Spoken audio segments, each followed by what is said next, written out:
Assalamualaikum warahmatullahi wabarakatuh. Alhamdulillah, wassalatu wassalamu ala rasulillah. Segala puji dan puja kehadirat Allah subhanahu wa ta'ala, juga salawat dan taslim kepada Nabi besar Muhammad sallallahu alaihi wa ala alihi wa sahbihi wasallam. Saudaraku seiman, waktu terus berlalu. Di pembukaan sebelum masuk ke bab yang akan kita bahas, jika kamu berdosa maka ulangilah taubatmu. Saya ingin berbagi terlebih dahulu. Renungi teman-teman sekalian.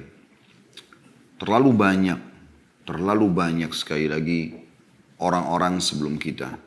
Laki-laki, perempuan, anak-anak, orang tua yang sudah wafat.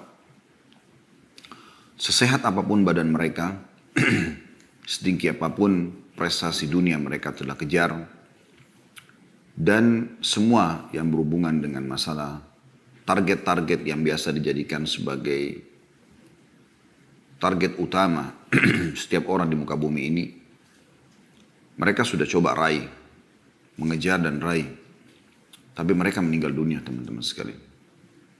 Saya bukan menakut-nakuti, tetapi saya dan Anda semua juga akan menjadi mayit. Hari ini kita bisa ngobrol, bernafas, melihat, mendengar, tapi satu waktu nanti Allah berfirman dalam Al-Quran, A'udhu billahi minasyaitonir rajim, kullu nafsin dha'iqatul maut. Semua yang berjiwa pasti akan mati. Orang-orang yang lebih baik daripada kita, para nabi-nabi, di ujungnya atau puncaknya adalah Nabi Muhammad sallallahu alaihi wa ala alihi wa sahbihi wasallam juga wafat. Sampai pada saat beliau wafat, sebagian sahabat masih syok dan seperti tidak percaya apa yang sedang terjadi. Tapi Abu Bakar radhiyallahu anhu tampil pada saat itu. Lalu mengatakan, Man kana ya'budu Muhammadan fa inna Muhammadan qad mat. Wa man kana ya'budu Allah fa inna Allah hayyun la yamut. Siapa yang menyembah Muhammad, Muhammad telah mati. Dan siapa yang menyembah Allah, Allah hidup dan tidak akan pernah mati. Kalau manusia terbaik, pemimpin anak Adam, Nabi Muhammad SAW pun wafat, maka saya sama Anda lebih pantas untuk melalui itu. Allah berfirman tentang nabinya, innaka mayyitun wa innahum mayyitun. Kau pasti akan menjadi mayyit, hai Muhammad, akan mati. Dan mereka semua juga pasti akan mati. Kita akan mati teman-teman sekalian. Dan pada saat kita meninggal dunia, kita akan diminta pertanggungjawaban terhadap waktu, rezeki yang sudah Allah berikan selama di dunia. Kemana kita habiskan umur kita? Waktu-waktu kita. Harta yang telah Allah titipkan, pasangan hidup, keturunan. Orang mukmin sangat cerdas. Dia tahu pada saat dia berstatus suami, maka dia akan coba memaksimalkan tugas dia sebagai suami yang telah Allah bebankan, memberikan nafkah, pendidikan, perlindungan pada istri dan juga anak-anaknya sampai ajal datang. Yang dia jadikan target adalah ridha Tuhannya Allah Subhanahu wa taala yang akan membalas terhadap apa yang dia lakukan. Pada saat seorang menjadi istri, maka dia mukminah. Tentunya kita bicara sosok mukminah, dan kita berharap wanita-wanita yang mengikuti acara kita ini juga termasuk dalamnya. Pada saat menjadi seorang istri, target dia adalah bagaimana mendapatkan ridho Tuhannya, bagaimana dia melayani suaminya, mentaatinya, izin kalau mau keluar, memenuhi kebutuhannya, menjaga amanah rumah dan anak-anaknya, hanya sampai ajal datang. Dan ajal pasti datang. Orang tua juga pada anak begitu. Dia bertugas sebagai orang tua, memberikan pendidikan yang terbaik dan menjadikan anak-anaknya sebagai amal jariah buat dia sampai ajal datang. Sosok anak juga seperti itu. Dia bertugas sebagai anak sampai ajal dia datang. Bagaimana dia menjadi anak yang patuh, yang bakti, memenuhi kebutuhan orang tuanya. Begitu juga yang lainnya. Pimpinan perusahaan, pimpinan negara, masyarakat terhadap pemimpinnya, sahabat terhadap sahabatnya, tetangga terhadap tetangganya. Semua itu teman-teman, semasa ajal belum datang. Maksimalkan dengan kebaikan-kebaikan. Karena Allah mengekalkan dalam Al-Quran dan tidak akan pernah salah. وَمَنْ يَعْمَلْ مِثْقَالَ ذَرَّةٍ خَيْرًا يَرَهُ. Siapa yang berbuat seperti biji sawi dari kebaikan, pasti dia akan lihat dan dia akan terima balasannya. Wa may ya'mal mithqala dzarratin syarran yarah. Dan siapa yang berbuat seperti biji sawi dari keburukan, dia pasti akan diperlihatkan dan diminta pertanggungjawabannya. Penyesalan selalu terakhir teman-teman sekalian.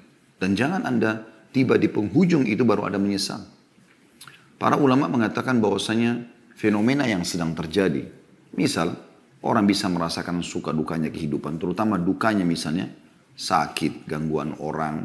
Ya. Apa saja yang mungkin Anda pernah alami selama hidup Anda.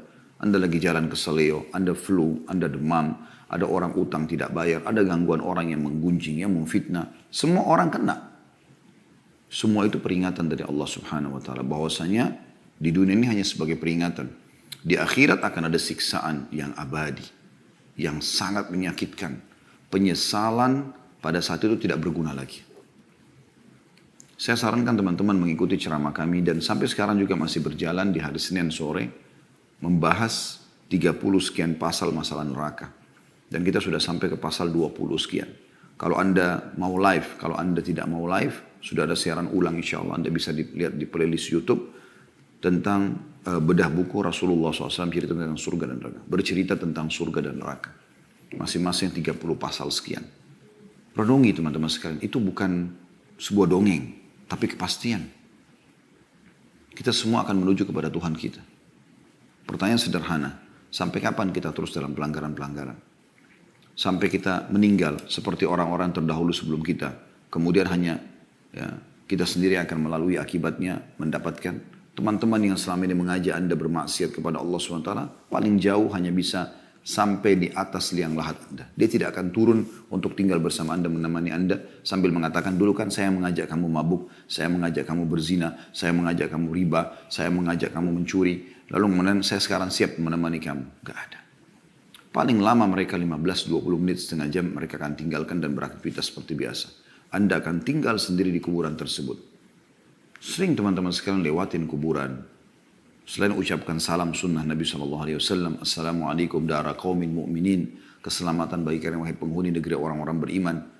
Ya, antumus sabiqun, nahnu insyaallah bikum lahiqun. Kalian telah mendahului kami, kami akan menyusul kalian. Ghafarallahu mustaqdimina minkum wal mustakhirina minna. Semoga Allah memaafkan orang-orang terdahulu di antara kalian yang sudah mati duluan, karena orang-orang yang di antara kami akan menyusul. Dan jadikan sebagai ibrah, pelajaran. Lihat gundukan tanah dan batu nisan itu. Di dalamnya orang seperti kita dulu. Persis seperti itu. Yang perempuan ya perempuan, yang laki-laki laki-laki. Cuma mungkin beda suku, beda postur tubuh, beda warna kulit, tapi sama manusia. Judulnya manusia. Kita pun akan sama dengan mereka. Jangan nanti teman-teman tiba-tiba Anda jatuh, terpeleset, Anda meninggal, Anda lihat malaikat maut, Anda tiba-tiba sudah tinggal ruhnya menyaksikan bagaimana jasadnya dimandikan, bagaimana dipikul, bagaimana masuk ke kuburan, lalu Anda pindah ke alam barzah dan sampai kepada pembangkitan di mahsyar, sampai akhirnya neraka depan mata, baru Anda mau menyesal semua. Ini rukun iman kita. Oleh karena itu teman-teman, mari sama-sama kita coba. Saya juga sama dengan Anda, sama-sama kita sedang coba menyempurnakan hijrah kita kepada Allah Subhanahu wa Ta'ala. Buku yang sedang kita bahas ini membahas tentang masalah kiat-kiat hijrah dari keadaan yang terpuruk, jauh dari agama, tidak faham, tidak mengingat akhirat, tidak tunduk kepada Allah Subhanahu wa Ta'ala, kepada ketaatan. Begitu dikatakan dalam judulnya, kiat-kiat hijrah dari kemaksiatan dan istiqamah dalam ketaatan. Kesempatan ini insya Allah kita akan bahas tentang masalah judul yang diangkat oleh penulis, jika dosa berulang maka ulangi taubatmu. Perlu saya titik beratkan dulu, bahasan ini teman-teman sekalian bukan berarti, oh ternyata pintu tobat masih dibuka. Ya nggak apa-apa saya buat dosa lagi. Nanti saya tobat lagi. Bukan itu maksudnya. Siapa yang menjamin Anda, teman-teman sekalian, pada saat Anda sudah taubat, lalu kemudian Anda buka pintu nasihat, Anda masih bisa taubat lagi. Mungkin Anda tidak sempat taubat. Berapa banyak orang yang tadinya sudah istiqamah di jalan Allah Subhanahu wa Ta'ala, dia sudah bisa merasakan walaupun sedikit nikmat keimanan, nikmat sholat berjamaah, nikmat tutup aurat, nikmat berdoa, nikmat berzikir, nikmat majelis ilmu. Dia sudah bisa merasakan manisnya iman. Tapi karena dia merusak sendiri dengan pergaulan, dengan lingkungan, dengan tempat kerja, dengan tontonan, dengan hal-hal yang didengar dan segala macam, dan dia tidak segera taubat kepada Allah Subhanahu wa Ta'ala, akhirnya dia terjerumus dalam dosa. Dan ternyata dia meninggal dalam keadaan itu. Sehingga akhirnya ada konsekuensi hukuman. Kita butuh teman-teman sekalian, pada saat kita sudah taubat kepada Allah Subhanahu wa taala, taubat yang tulus, yang sudah kita bahas pada bulan yang lalu, dan kita istiqomah di atas kebaikan itu. Oleh karena itu saya pernah sampaikan kiat-kiat istiqomah dari kami, jangan pernah tinggalkan majelis ilmu. Selalu dengarkan, buat simbol hidup kita tidak ada hari tanpa ilmu. Kemudian amalkan ilmu itu. Sudah berapa kali Anda dengarkan tentang sholat malam, tentang sedekah, tentang zikir, tentang doa, tentang segala macam amal soleh. Sudahkah Anda terapkan dalam kehidupan Anda? Terapkan. Dan sudah sering saya bahasakan, paksakan. Paksakan sholat malam, paksakan sholat duha, paksakan sholat ke masjid, paksakan baca Quran, paksakan berzikir, paksakan berdoa, paksakan bakti sama orang tua, paksakan bersedekah, paksakan haji dan umroh, paksakan semuanya. Walladzina jahadu fina lanahdiyannahum subulana, kata Allah SWT. Orang-orang yang memaksakan diri, berusaha ya, menuju ke jalan kami, kami akan berikan dia panduan ke jalan-jalan kami. Paksakan saudaraku sini. Di tangan Anda semua keputusan itu. Kemudian bentuk komunitas yang baik. Mulai sekarang semua teman-teman harus yang soleh bagi laki-laki dan soleh bagi perempuan. Hapus semua dan keluar dari grup di WA yang tidak ada manfaatnya. Isinya foto-foto vulgar, perkataan-perkataan yang tidak baik, gunjing orang. Tutup. Anda manusia lemah. Kita ini lemah teman-teman sekalian. Mudah sekali terpengaruh. Kita ini sangat sensitif manusia itu. Sangat sensitif. Saya pernah bahasakan dan saya kasih contoh, saya ulangi lagi. Saya bisa pada saat memegang misalnya taplak meja ini, saya bisa seketika mengetahui kalau benda ini kasar atau halus. Saking sensitifnya manusia. Kita pada saat memegang sesuatu kita bisa tahu ini dinding ini dingin misalnya, kasar atau halus, atau misalnya dingin ataupun panas misalnya suhunya, kita seketika bisa tahu.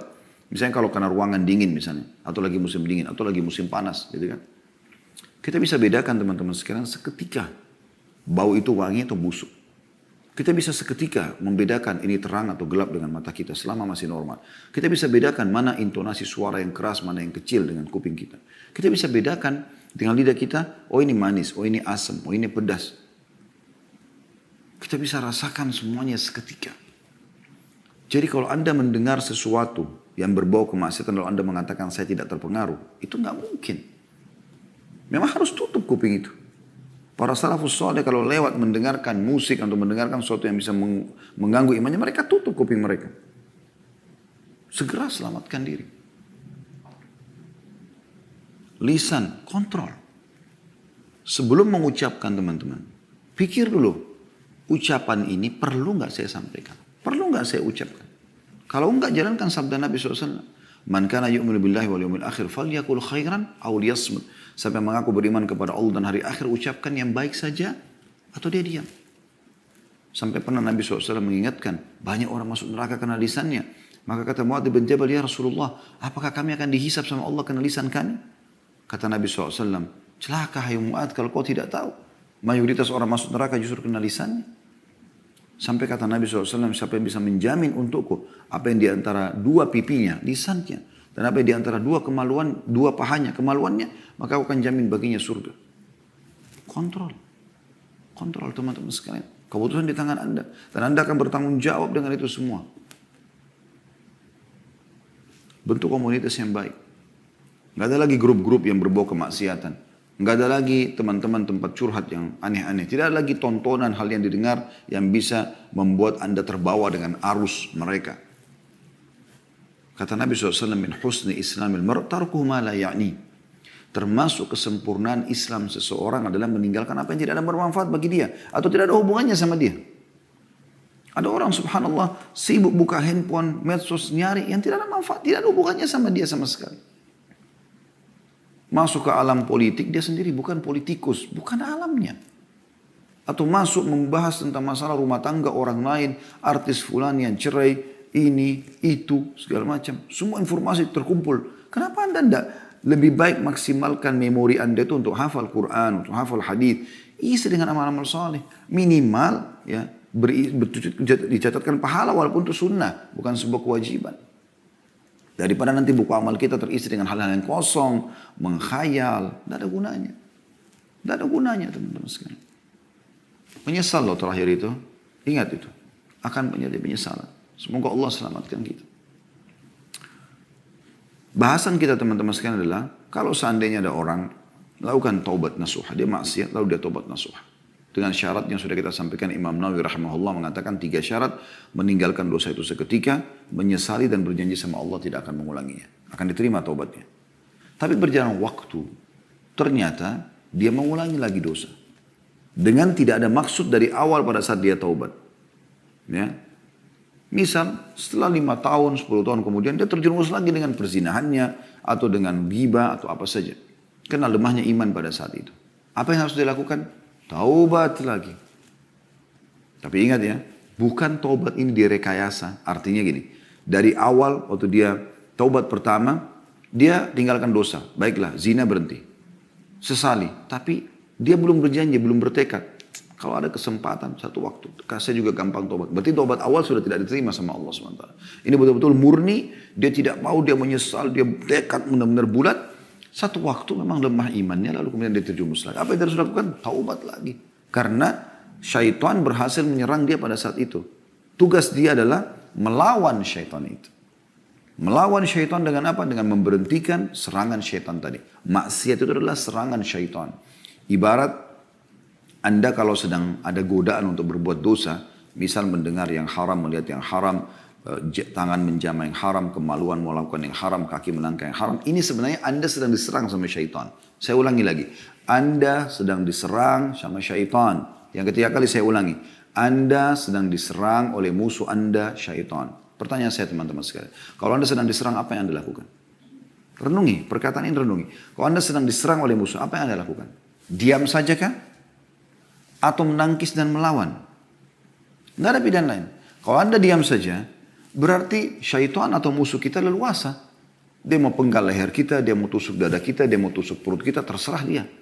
Dan itu berbahaya. Kecil saja cuilannya sudah cukup membuat kita kesakitan. Allah mengatakan tentang syaitan, aduun lakum fattakhidu adua. Musuh kalian maka jangan jadikan dia sebagai musuh. Tugas saya apa? Tangkis. Kan gitu. Kalaupun kita sudah menangkisnya, misalnya ada bisikan untuk berzina atau untuk ini dan untuk itu, lalu kita tangkis, enggak, saya enggak mau. Terus aja itu. Terus aja bergejolak karena dia lagi serang. Nah, caranya gimana supaya kita malah ya membuat dia jadi enggak bisa menyerang lagi kita? Kita harus kuat sekali bentengnya. Bentengnya adalah keimanan. Jadi beda teman-teman sekalian kalau benteng Anda itu cuman kalau kita ibaratkan rumah seperti pagar dari kayu yang rapuh. Ular datang ya, dan ular ini mau masuk menyerang Anda. Maka dia dengan leluasa mematok kayu itu mungkin bisa merusaknya gitu. Tapi kalau Anda punya pagar atau tembok beton, ular ini biar matok nggak bisa apa-apa, patah malah giginya. Karena kuatnya. Nah kekuatannya teman-teman adalah ilmu. Amalkan ilmu itu. Selalu ya berdoa, berzikir. Itu ada senjata-senjata Anda. Kapan ada serangan langsung Anda bisa tepis. Bahkan Anda bisa menyerang kembali. Kalau kita serang dia, serangan itu adalah dengan senjata-senjata Anda. Kita berzikir isti'adah. Kita bertaubat kepada Allah SWT. Ini semua senjata-senjata yang luas. Dan senjata yang paling luar biasa menghanguskan, membumi-hanguskan syaitan itu adalah taubat. Karena kapan dia menyerang, kita langsung tangkis dengan taubat itu. Astaghfirullah wa atubu ilaih. Saya nggak akan lakukan. Maka dia akan kalah secara otomatis. Sampai pernah dinukil dalam sebuah riwayat. Iblis berkata, saya akan terus menyesatkan hamba-hambamu ya Allah. Dari turunan Adam. Kata Allah SWT, saya akan terus memaafkan mereka selama mereka beristighfar dan bertaubat. Iblis juga berkata, dinukil dari Ibnul Qayyim rahimahullah, beliau mengatakan, Iblis berkata, aku membinasakan anak Adam dengan dosa dan pelanggaran, dan dia membinasakanku dengan istighfar dan la ilaha illallah. Jadi kita sebenarnya bisa kita menyiksa syaitan, melawan dia, mengalahkan dia dengan amal-amal saleh. Dia tersiksa karena dia berusaha untuk menyerang tapi tidak pernah bisa. Senjatanya tidak secanggih kita. Kita sangat canggih teman-teman. Zikir itu sangat canggih. Doa sangat canggih. Sholat malam itu canggih. Canggih luar biasa. Iblis ibaratnya cuma pakai pisau dapur. Anda ini pakai nuklir. Apa yang bisa lakukan? Buat aja itu. Ya. Tidak apa-apa zina. Tidak usah zikir. Tidur aja masih malam. Masih panjang malam. Anda kan bisa tolak. Tidak, saya nggak mau. Anda bangun. Terus setan buat apa? Menjelma depan Anda, mencekik Anda, memaksa? Nggak bisa. Dia lemah. Kata Allah SWT, inna kaida syaitani kana dha'ifa. Dia sangat lemah. Anda punya banyak perangkat-perangkat mutakhir yang Allah SWT sudah siapkan. Ayo teman-teman, lawan dia sampai hanya batas ajal datang. Saya akan bacakan apa dikatakan oleh penulis di sini. Di halaman 53. Judulnya, jika dosa berulang, maka ulangilah taubatmu. Ulangi bertaubat. Ada kalanya seorang pemuda jatuh dalam dosa, lalu dia menyesal, bertaubat, dan menjauhi dosa tersebut. Kemudian dia melakukan dosa kembali, lalu dia bertaubat, dan demikian seterusnya. Kemudian saat itu dia bertanya-tanya, apakah saya boleh bertaubat setelah itu? Syaitan memang sengaja bersandar pada kelemahan tersebut untuk meyakinkannya supaya tidak bertaubat dan bahwa dia bukan orang yang bersungguh-sungguh. Jadi kalau orang sudah buat dosa lalu bertobat. Jarang waktu lama, lalu dia buat dosa lagi. Nah di sini syaitan berusaha dia tidak taubat. Kenapa? Karena kalau dia taubat, berarti kan dimaafkan lagi sama Allah SWT. Dia kayak menyerang syaitan itu. Syaitan tidak mau. Kalau dia sudah berhasil lukai tubuh kita, dia nggak mau teman-teman sekalian, ya sudah selesai. Enggak, dia akan coba berusaha mematikan kita.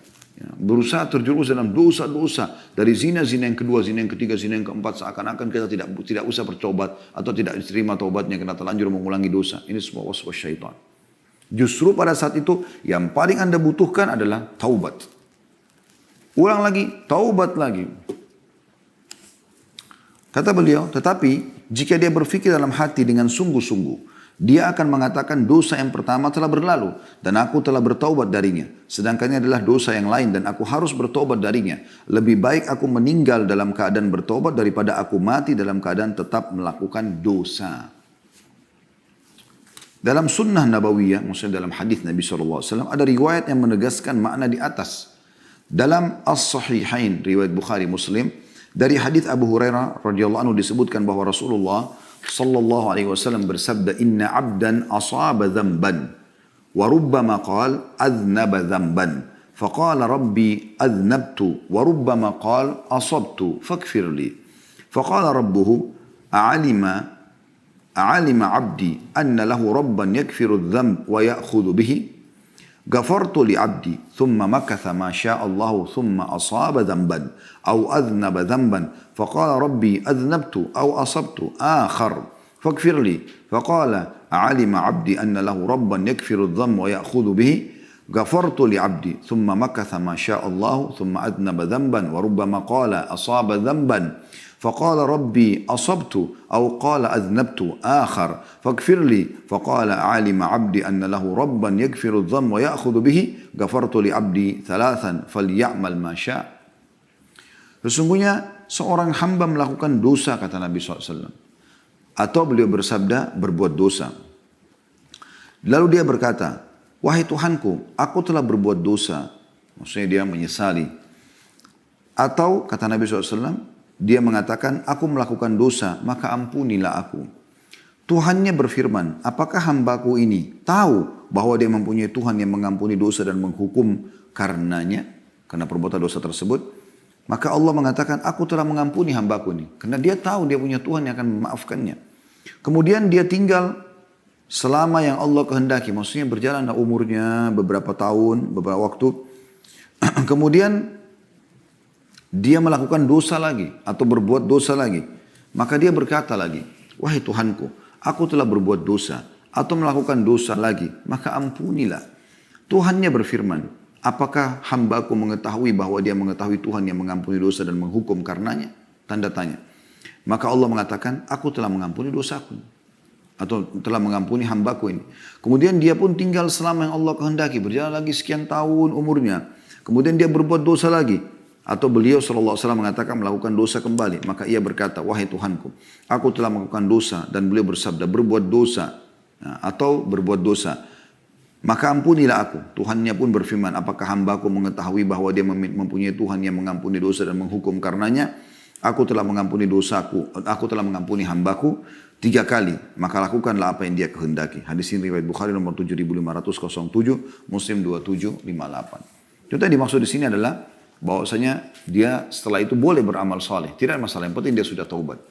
Ya. Bukan di sini maknanya, maka dia boleh melakukan apa yang dia kehendaki, maksudnya berbuat dosa sesukanya. Bukan.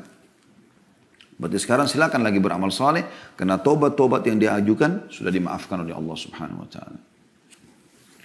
Dalam riwayat lain dari Uqbah bin Amir radhiyallahu anhu bahwa seorang pria datang kepada Nabi sallallahu alaihi wasallam seraya mengatakan, "Ya Rasulullah, ahaduna yudhnib?" Faqala yuktabu alaihi. Qala thumma yastaghfiru minhu wa yatub. Qala yukfaru lahu wa yutabu alaihi. Qala fayaudu fayudhnib. Qala yuktabu alaihi. Qala thumma yastaghfiru minhu wa yatub. Qala yukfaru lahu wa yutabu alaihi. Qala fayaudu fayudhnib. Qala yuktabu alaihi wa la yamallu Allahu hatta tamallu. Wahai Rasulullah, salah seorang dari kami melakukan dosa. Beliau bersabda, dicatat dosanya. Karena pelanggaran dia. Orang itu mengatakan lagi, kemudian dia beristighfar dan bertobat darinya. Maka kata Nabi SAW, dia diampuni dan diterima taubatnya. Orang itu berkata lagi, lalu dia kembali melakukan dosa setelah beberapa waktu. Maka kata Nabi SAW, dicatat dosa. Lalu dia mengatakan, kemudian dia beristighfar dan bertobat. Ini yang kedua kali. Maka kata Nabi SAW, dia diampuni dan diterima taubatnya. Orang itu mengatakan, lalu dia kembali lagi dan melakukan dosa. Kata Nabi SAW, dicatat dosa. Dan ingatlah, Allah tidak bosan sampai kalian bosan. Hadis ini diriwayatkan oleh Al-Hakim di jilid 4, halaman 285. Jadi ini teman-teman sekalian, hadis ini menjelaskan bagaimana seorang hamba selama dia mau kembali kepada Tuhannya, maka Allah akan terima dia.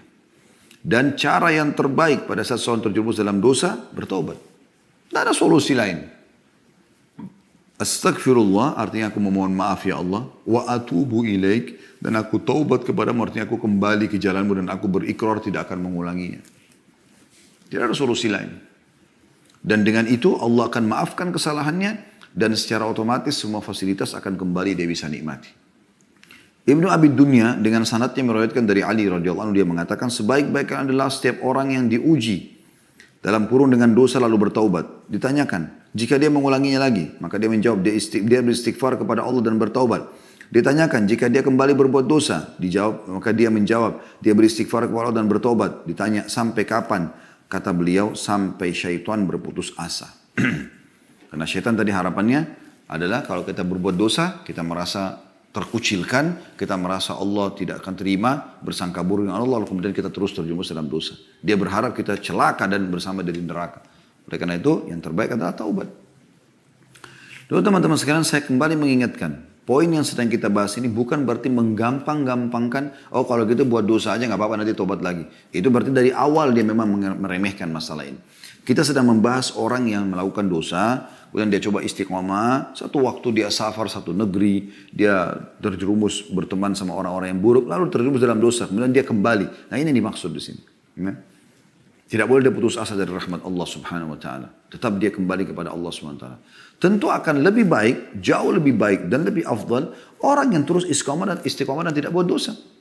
Misal, seseorang atau dua orang, A sama B, dua-duanya umur yang sama, misal sama, anggaplah sama-sama laki-laki atau sama-sama perempuan. Berjalanlah mereka, dua orang bersahabat ini. Tadi yang sama-sama bermaksiat, sama-sama pemabuk, sama-sama narkotika, sama-sama pezina, sama-sama pemain ini dan itu, apalah, judi dan seterusnya.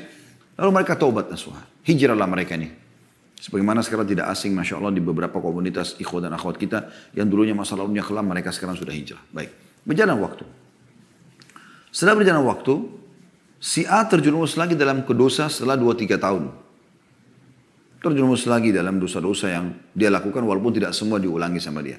Tapi si B tetap istiqomah. Ya. Misal tahun ketiga, tahun keempat, si A taubat nasuha, lagi kembali, lalu kembali istiqomah bersama si B. Kira-kira mana yang lebih baik di sini?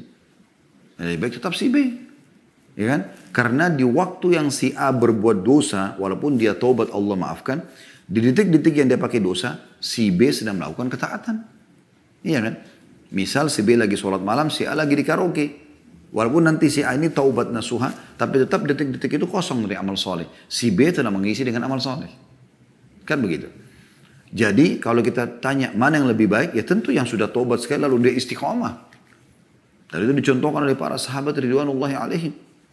Mereka sekali masuk Islam, sekali taubat, mereka terus sampai meninggal dunia. Bahkan mereka berkorban ya, jiwa, hartanya sampai supaya mati dalam keadaan Islam. Nah, kalau ada yang terjun dalam dosa, dia akan diterima taubatnya. Selama memang dia masih taubat nasuha.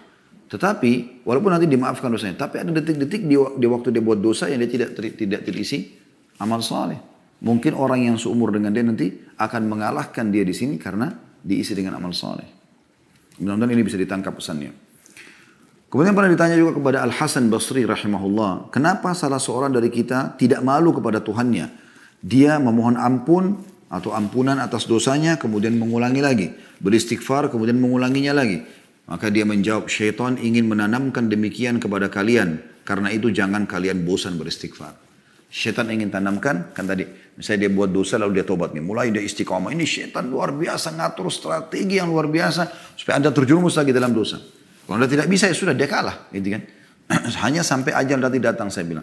Baik, anggaplah di tahun ketiga, tahun kelima, tahun ke-10 anda kembali terjerumus dalam dosa. Berarti syaitan berhasil tuh. Ada satu strategi dia yang berhasil dia tembuskan kepada anda. Tadi saya sudah bilang, caranya adalah harus lawan. Melawan, tidak boleh dibiarkan. Senjata yang paling bagus, taubat. Maka akan tertutup lagi pintu dia sekian tahun ke depan. Bahkan mungkin sampai kita meninggal. Jangan dibiarkan dia leluasa melakukan perbuatan-perbuatan yang merusak kita. Umar bin Abdul Aziz rahimahullah, salah satu khalifah yang masyhur dari Umayyah, pernah berkata dalam khutbahnya, wahai manusia, barang siapa yang melakukan satu dosa, maka hendaklah ia beristighfar dan bertobat kepada Allah. Jika dia kembali melakukan dosa, maka hendaklah dia beristighfar dan bertobat kepada Allah. Jika dia kembali melakukan dosa lagi, hendaklah dia beristighfar dan bertobat kepada Allah. Sebab itu tidak lain adalah kesalahan-kesalahan yang dikalungkan di leher manusia. Sesungguhnya puncak kebinasaan itu terletak pada sikap meneruskan kesalahan-kesalahan tersebut. Artinya, lebih baik dia tidak lakukan, tapi kalau dia sampai lakukan, dia segera taubat. Jangan dia biarkan dirinya terjerumus. Ya sudahlah, kayaknya saya sudah terlanjur melakukannya. Sudah diulangi lagi. Jadi akhirnya makin menghancurkan dia.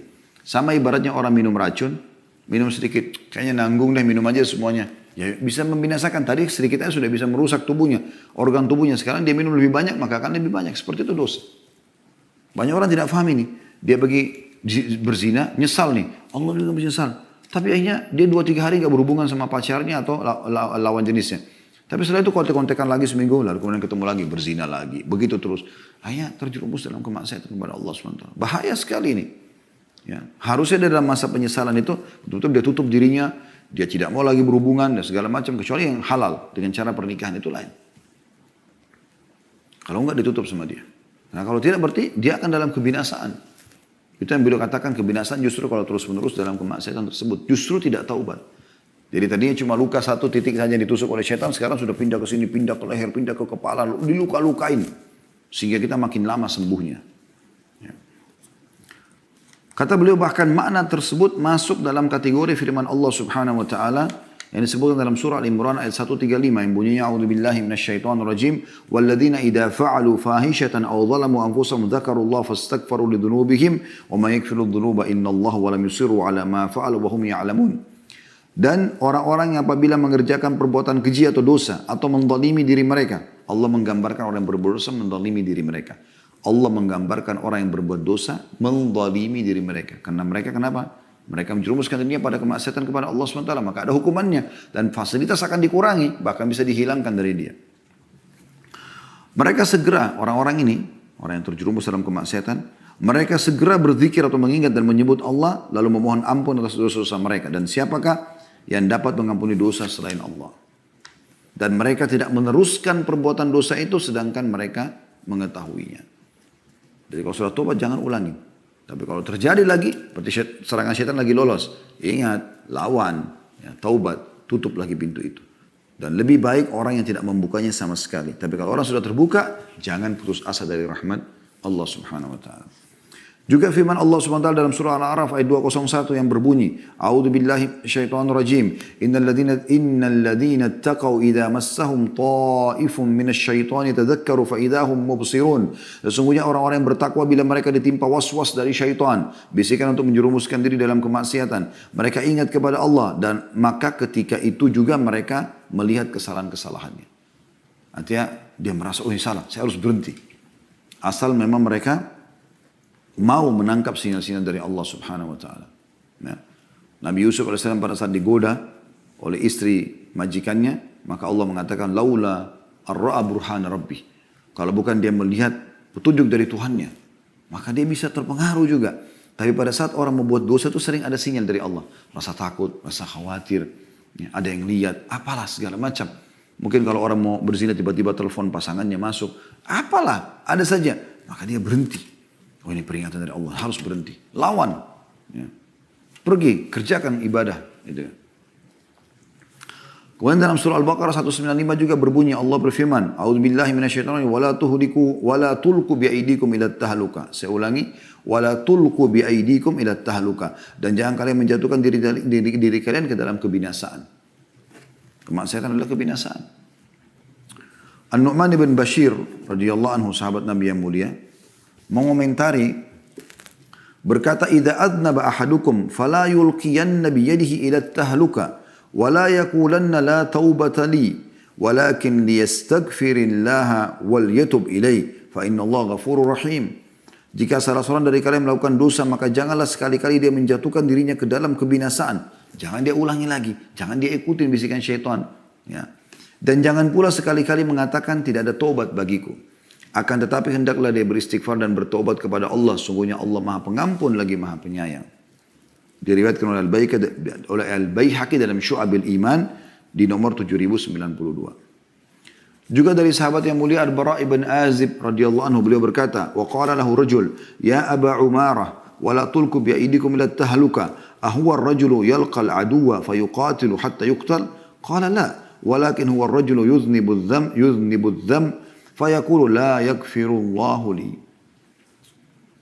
Bahwa ada seorang laki-laki bertanya kepadanya, kepada Al-Bara' ibn Azib radhiyallahu anhu, julukannya beliau Abu Umarah.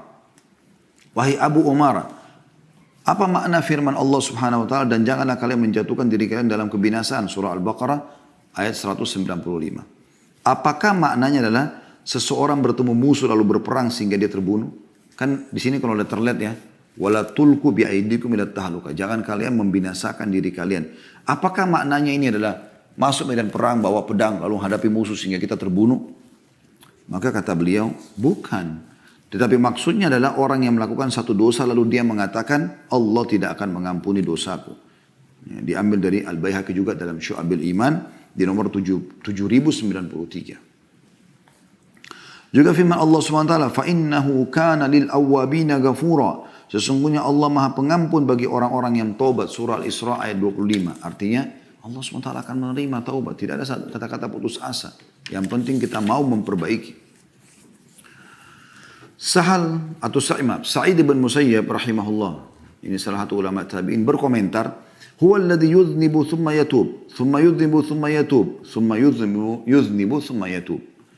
Yang dimaksud dengan tadi firman Allah Subhanahu wa taala dalam surah Isra ayat 25, فَإِنَّهُ كَانَ لِلْأَوَّابِينَ غَفُورًا, dan sungguhnya dia Allah Maha Pengampun bagi orang-orang yang bertobat. Kata beliau adalah Sa'id bin Musayyib rahimahullah, yaitu orang yang berbuat dosa kemudian bertobat, berbuat dosa lagi kemudian bertobat, berbuat dosa lagi kemudian bertobat. Diambil dari sama Al-Baihaqi dalam Syu'abil Iman nomornya 7095. Juga diriwayatkan oleh Ibnu Jarir di jilid 15 halaman 69. Atha ibn Yasar rahimahullah, salah satu juga tokoh tabi'in yang masyhur, berkata tentang ayat tersebut, Al-Isra ayat 25 tadi ya, bahwasanya Allah mengampuni bagi orang-orang yang tobat atau Maha Pengampun terhadap orang yang bertobat. Beliau mengatakan, yuznibul abda thumma yatubu fayatubu Allah alaihi, thumma yuznibu fayatubu Allah alaihi, thumma yuznibu thalitha fa in taba Allah alaihi taubatan la tumha. Seorang hamba melakukan dosa kemudian bertobat, lalu Allah menerima taubatnya. Kemudian dia bertobat dia berbuat dosa lagi, lantas bertobat, lalu Allah menerima taubatnya yang kedua kali. Kemudian dia melakukan dosa untuk yang ketiga kalinya. Jika dia bertobat, maka Allah menerima taubatnya dengan taubat yang tak terhapuskan. Ya. Diriwayatkan oleh Ibnu Jarir, jilid 15 halaman 71. Artinya, seringnya taubat ini nanti akan membuat akhirnya Allah betul-betul menyelamatkan dia sehingga tidak terjerumus lagi dalam dosa. Juga dari Wahab bin Jarir, rahimahullah, beliau berkata dari ayahnya, dia menuturkan, Kuntu jalisan indal Hasan, idh ja'ahu rajulun faqal ya Aba Sa'id, ma taqulu fil abdi yudhnibu dhanban thumma yatub. Qala lam yazdad bitaubatihi min Allah illa dunuwa. Qala thumma aada fi dhanbihi thumma tab. Qala lam yazdad bitaubatihi illa sharafan inda Allah. Thumma dhakara hadithan anhu sallallahu alaihi wasallam thumma qara innal ladhina ittaqaw idha massahum ta'ifun minasy syaitani tadhakkaru fa idahum mubsirun. Kata beliau, kami pernah duduk di sisi Al-Hasan, maksudnya Hasan Basri rahimahullah. Tiba-tiba seorang pria datang kepadanya dan mengatakan, wahai Abu Sa'id. Abu Sa'id julukannya Hasan Basri. Apa yang anda katakan mengenai hamba yang melakukan satu dosa kemudian bertaubat? Al-Hasan Basri berkata, tidaklah perbuatan itu, atau tidaklah dia bertambah dengan taubatnya melainkan semakin dekat dengan Allah. Dia buat dosa lalu dia taubat, berarti dia dekatkan diri kepada Allah. Ya. Lalu ditanya lagi, kemudian dia melakukan dosa lagi, lantas bertaubat. Maka kata Hasan Basri rahimahullah, tidaklah dia bertambah dengan taubatnya, melainkan semakin mulia di sisi Allah. Yang ternyata dia tahu Tuhannya ada. Dia minta taubat lagi. Dia minta diselamatkan dari syaitan, karena dia sekarang sedang diserang. Dengan kembali kepada Allah. Kemudian dia menyebutkan sebuah hadis dari Rasulullah SAW, lalu membaca firman Allah subhanahu wa ta'ala dalam surah Al-A'raf ayat 201. Yang artinya sungguhnya orang-orang yang bertakwa, bila mereka ditimpa was-was dari syaitan, mereka ingat kepada Allah dan ketika itu juga mereka melihat kesalahan-kesalahannya. Ya. Jadi teman-teman sekalian, kesimpulannya adalah bagaimana seseorang jangan pernah putus asa dari rahmat Allah subhanahu wa ta'ala. Tentu dia berusaha istiqamah, tidak terjerumus lagi dengan dosa yang sama. Tapi kalau terjerumus dengan dosa yang sama atau dosa yang lain, jangan pernah berhenti untuk taubat. Minta keselamatan dari Allah subhanahu wa ta'ala dari serangan syaitan tadi. Kalau tidak, maka anda akan makin jauh dan akhirnya anda akan binasa. Ya, rugi dunia dan rugi juga